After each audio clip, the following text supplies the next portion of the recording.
सोचिए साइंटिस्ट ग्रहों की चाल का पता कैसे लगा लेते हैं, या बड़ी बड़ी कंपनियां ये कैसे जान लेती हैं कि कितना सामान बनाना है। इन सब का जवाब मैथ्स के बस एक आइडिया में छिपा है, और आज हम मिलकर उसी राज को खोलने वाले हैं। चलिए एक सिचुएशन सोचते हैं। एक गाड़ी चल रही है। अब पूरे सफर की एवरेज स्पीड की बात नहीं हो रही, बात हो रही है ठीक इसी लम्हे की। इस पल में गाड़ी की स्पीड क्या है, इसे नापेंगे कैसे? तो ये पूरे सफर की कहानी नहीं है, ये तो बस एक स्नैपशॉट है। जैसे टाइम को फ्रीज कर दिया हो। बस इसी चीज को कहते हैं इंस्टेंटेनियस रेट ऑफ चेंज। मतलब किसी एक खास मोमेंट पे एक पल में हो रहे बदलाव को पकड़ लेना। तो सवाल ये है कि उस एक पल को हम नापेंगे कैसे। इसके लिए हमें खास टूल चाहिए, और चलिए मिलते हैं मैथ्स की दुनिया के हमारे आज के हीरो से। और ये रहा हमारा हीरो, डेरिवेटिव। हाँ, नाम सुनने में थोड़ा भारी लग सकता है, पर असल में ये बस एक सवाल पूछने का बड़ा ही फैंसी तरीका है। सवाल क्या है? यही कि कोई एक चीज दूसरी चीज के हिसाब से कितनी तेजी से बदल रही है। बस इतना ही। चलिए अब इस dy/dx को थोड़ा आसान बनाते हैं। सोचिए जैसे कोई मूवी फ्रेम बाय फ्रेम चल रही हो, तो dx क्या है? वो एक फ्रेम से अगले फ्रेम के बीच का बहुत ही छोटा सा टाइम गैप है। और dy वो उस छोटे से टाइम में जो हल्का सा बदलाव हुआ, जैसे कोई एक्टर जरा सा हिला। तो जब हम इस छोटे से बदलाव dy को उस छोटे से टाइम dx से डिवाइड करते हैं, हमें उसी पल की, उसी इंस्टेंट की एकदम सटीक स्पीड मिल जाती है। तो समझिए, ये मैच की हाइलाइट्स देखना नहीं है, ये तो उस विनिंग गोल का सुपर स्लो मोशन रीप्ले देखने जैसा है। डेरिवेटिव हमें कोई एवरेज नहीं बताता, वो हमें उस एक खास डिसाइसिव मूवमेंट की एकदम सटीक कहानी बताता है। अच्छा, तो अब जब हम ये टूल समझ गए हैं, तो चलिए इसे काम करते हुए देखते हैं।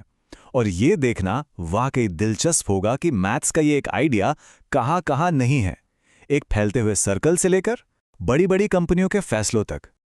चलिए शुरुआत करते हैं कुछ सिंपल और विजुअल से। मान लीजिए पानी में एक लहर फैल रही है, एक सर्कल की तरह। सवाल यह है कि इसका एरिया, इसका क्षेत्रफल कितनी तेजी से बढ़ रहा है। अब देखिए, एरिया का फॉर्मूला तो हमें पता है, A = πr²। ये बताता है कि सर्कल कितना बड़ा है। लेकिन मजेदार बात तो इसके डेरिवेटिव में है, dA/dr = 2πr। अच्छा, ये 2πr कुछ जाना पहचाना लग रहा है। अरे, ये तो सर्कल के सर्कमफ्रेंस, मतलब उसकी बाहरी बाउंड्री का फॉर्मूला है। इसका मतलब क्या हुआ? इसका मतलब ये कि किसी भी पल में एरिया के बढ़ने की जो रफ्तार है, वो ठीक उसके सर्कमफ्रेंस के बराबर होती है ना? कमाल की बात। ओके, तो ज्योमेट्री से निकलकर अब चलते हैं बिजनेस की दुनिया में। यहां भी डेरिवेटिव एक सुपर इंपॉर्टेंट टूल है। चलिए देखते हैं कि ये एक कंपनी को बड़े बड़े फैसले लेने में कैसे हेल्प करता है। डेरिवेटिव की मदद से पता चलती है मार्जिनल कॉस्ट। मार्जिनल कॉस्ट मतलब ये कि कंपनी को सिर्फ एक और एक्स्ट्रा आइटम बनाने में कितना खर्चा आएगा। अब ये जानकारी बहुत ज़रूरी है, क्योंकि इसी से पता चलता है कि प्रोडक्शन बढ़ाना फ़ायदेमंद है भी या नहीं। बिल्कुल वैसे ही जैसे ये जानना कि सब्जी में एक और चम्मच मसाला डालने से स्वाद अच्छा होगा या ख़राब हो जाएगा। और सुनिए, ये तो बस कुछ एग्जाम्पल्स हैं।